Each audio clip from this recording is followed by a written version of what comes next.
So dear friends, we are starting with the registration chapter under GST.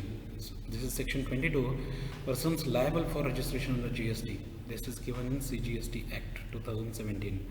So this CGST Act specifies that every supplier shall be liable to be registered under this Act in the state or union territory other than special category states from where he makes a taxable supply of goods or services or both if his aggregate turnover in a financial year exceeds 20 lakh rupees.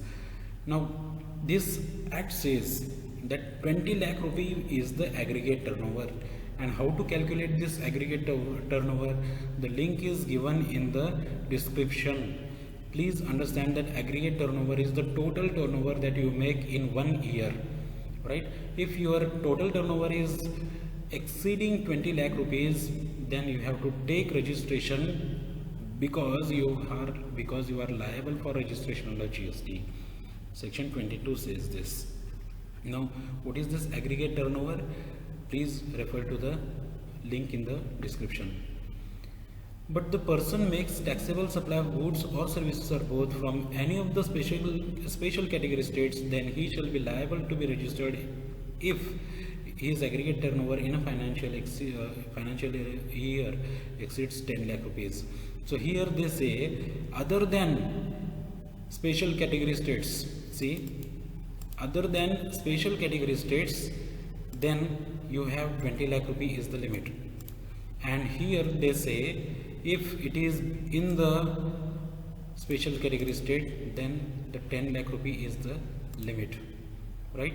So aggregate turnover in according to section 22 is this much, but friends, amendments have taken place under section 22, and for special category states, for goods it has increased to 20 lakhs, and for all other states, for normal states, the limit has increased to 40 lakh limit. But there are still certain conditions. What are those conditions? We are going to learn here right here in this video. Okay, so amendment related to turnover limit. So this amendment was done from the commercial taxation notification number 10 in the year 2019, dated 7th March 2019, specifies that the changes in section 2 of 6 aggregate turnover for certain special category states. So sir, you will ask me, sir, aggregate turnover का definition change हुआ है क्या? नहीं, aggregate turnover definition has not changed, but there are certain things that have been changed. Now what are those? Manipur is a special category state, Mizoram special category state, Nagaland and Tripura, these are all special category states who have opted to change their aggregate turnover limit to a lower limit. Okay, only for these 4 states have taken the lower limit of aggregate turnover. Now central government has power to change the limit in aggregate turnover on recommendations of GST Council and or at the request of respective state under section 22 and subsection 1. Now what is that? Let us understand. See, how you will have to read this amendment. This amendment is being done in section 22 subsection 1 through section 23 subsection 2. Let me first tell you what is section 23. Section 23 is persons not liable for registration. Okay, section 22 is persons liable for registration. Let us first understand and then you will get the complete picture. The CGST Amendment Act 2018 has added the following. So there is an amendment to the Act. What is that amendment? The central government may enhance the limit from 10 lakh to 20 lakh in case of special category states, and from 20 lakh to 40 lakh for all other states and union territories in case of supplier who is engaged exclusively in supply of goods. This point is really very important. If you are only supplying goods, then this amendment is applicable. If you are supplying conditions, if you are supplying services, then this amendment is not applicable, subject to such conditions and limitations as may be notified. Is it notified? Yes, it is notified. What are those conditions? We will see in the next slide. On the request of respective state and on the recommendation of GST Council, this is done. What is done? Amendment is done. In respect of supply of goods, the limit is enhanced to 40 lakh from 20 lakh in case of normal states, and in case of special category states from 10 to 20 lakh.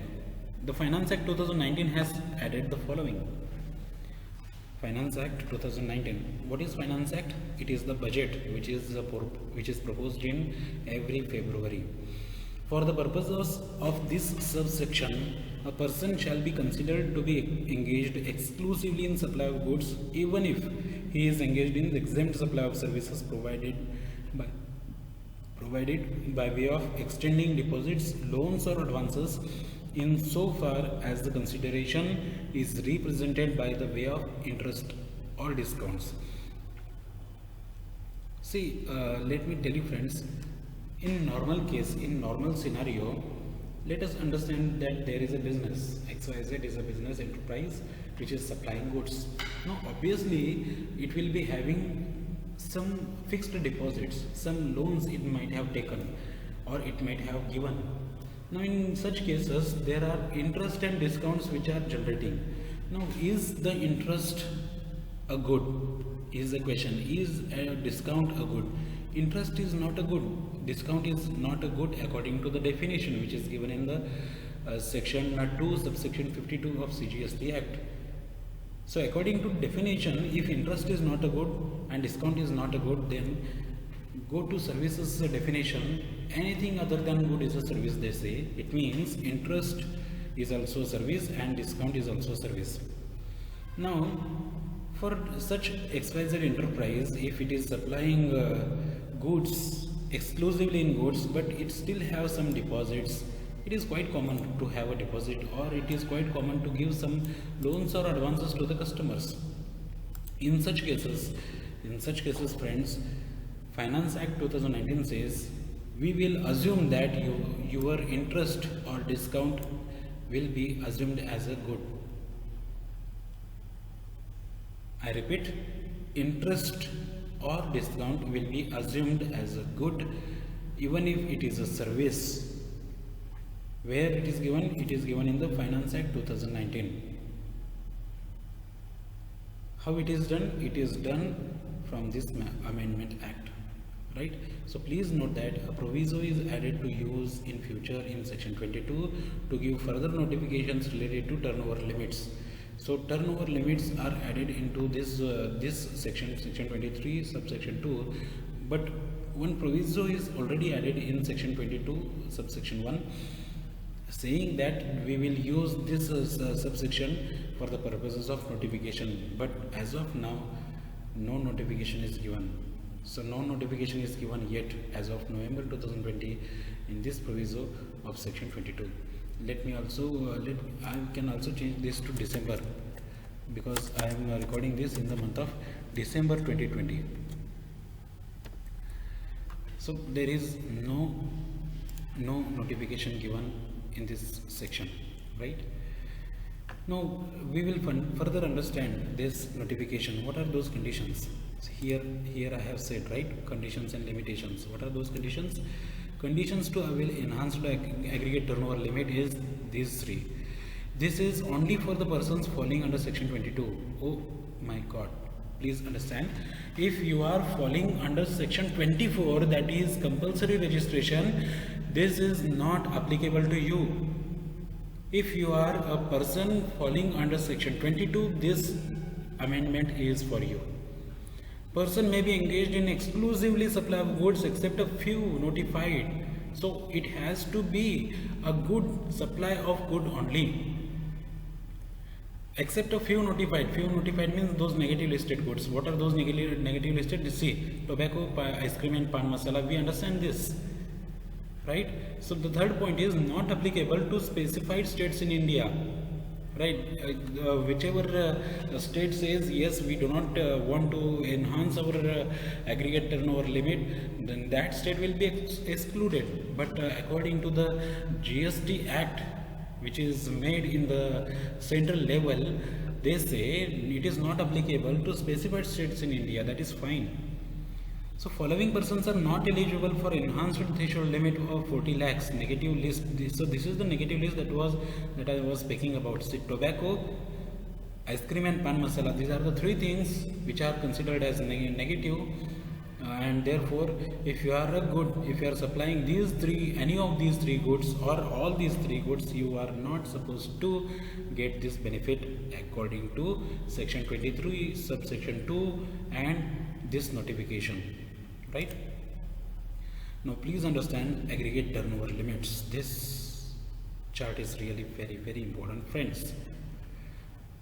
Let us understand from this end, from right end, all other states there is a limit of 40 lakhs because you are supplying goods, for supply of goods, and 20 lakh for supply of services, goods or services or both, right? So this is the limit for supply of goods or services or both. Sir, you are speaking about supply of goods here, and you are also speaking of supply of goods here. Why is that so? I told you about just now about the negative listed goods. Negative listed goods, if you are supplying ice cream, let us say if you are supplying ice cream, you will fall under this chart, and therefore your limit will be 20 lakh. So why this limit? If you cross this limit, you have to take registration under GST. Section 22 says this, right? So again, section 22 says if your limit is 40 lakh because you are supplying normal goods, then your limit is 40 lakh, then you have to wait until your aggregate turnover reaches this 40 lakh limit, and therefore your registration will occur, right? So there is an amendment in this section, this point. That is why I have put this box here. And for these many special category states, Arunachal Pradesh, Meghalaya, Puducherry, Sikkim, Uttarakhand and Telangana, including Jammu and Kashmir, so limit is 20 lakh for supply of goods or services or both, but only for these many let us say states or union territories, whatever it is, for these many special category states, the limit is 10 lakh rupees for supply of goods or services or both. Please remember these four, and all these special category states, the limit is 20 lakh. For all other states and union territories, it is 40 lakh limit and 20 lakh limit. This is what is the chart all about. Please understand this, and if you are listening to this video, if you are watching this video, please copy down this chart, because it is necessary to understand which aggregate turnover limit is applicable to which state. If I am speaking about Maharashtra, then it is under all other states. If you are exclusively supplying goods, then 40 lakh is the limit, and if you are if you are giving this goods and services both, then 20 lakh is the limit. If you are in Telangana, let us say, if you are in Telangana, then Telangana is state which is listed here, and therefore the limit is 20 lakh. Therefore, whatever you supply goods or services or both, 20 lakh will be the limit for you. Hope you have understood, right? So this is an example. Messrs. Sultan and Company Limited is engaged in supply of construction hardware materials in Delhi. He supplied goods worth rupees 15 lakh in the year 2020. He also had supplied interest on FD rupees 6 lakh, determine his liability of registration in GST. So here is the answer, your friends. See, can you understand? This is the 15 lakh, which is less than 20 lakh. Where this person is situated? This person is situated in Delhi. Let us first understand the chart. So Delhi falls under any other state and union territory, right? So Delhi is union territory, and which is not mentioned here. So the limit will be 40 lakh and limit will be 20 lakh for the supply of goods or services or both. Please understand here the checklist of enhanced turnover limit. The company is supplying goods exclusively. Interest is deemed to be a part of supply of goods. He is supplying goods in Delhi, where section 2 subsection 6 is applicable. This is the aggregate turnover section, and he is supplying normal goods which are not negatively listed in notification number 10 of 2020. Hope you are understanding. So all these checklists are done, and therefore the result is the Messrs. Sultan and Company Limited is now eligible for enhanced turnover limit of 40 lakhs and therefore not liable for registration. Total aggregate turnover is 21 lakh because 15 lakhs plus 6 lakh, as we have understood that interest is also a part of your goods, right? So explanation is also given. Aggregate turnover limits are changed. Newly inserted explanation includes exempt services supplied by way of deposits, loans and advances in consideration of interest and discount are the exclusive supply of goods, right? Hope you have understood this point, this case. Now another point, Mr. Arun from Karnataka is again a normal state, has supplied taxable goods worth rupees 18 lakhs in a year and gets the limit of 40 lakhs, and he is not liable for registration even if the threshold limit for registration is 20 lakh. The reason is, even if the interest and discounts are exempt supply, earnings through interest and discount shall be considered as deemed supply of goods made by Mr. Arun. That is what you have to understand. This point is also for the purpose of interest and discounts, right? Because they are the services according to the definition. What is the definition? Definition of goods, if you look at the definition of goods, goods is any immovable property other than money, security. See, according to definition, these are the services, these are not goods. Interest is not a good, discount is also not a good, and therefore it is service, right? So they are services according to the definition. Hope you have understood this point. Please understand the case again. I will repeat this. Taxable goods worth rupees 18 lakh in a year he has also earned through interest and discounts. See, the person, Mr. Arun, is earning through interest and discount 8 lakh. Understanding? So the total is 26 lakh. 26 lakh is obviously less than 40 lakh limit. Obviously less than 40 lakh limit, and therefore he is not liable for registration. Please note, aggregate turnover definition stands unchanged even after this notification. So the definition of aggregate turnover has not changed, right? Section 23 will be told to you in the next class. Thank you.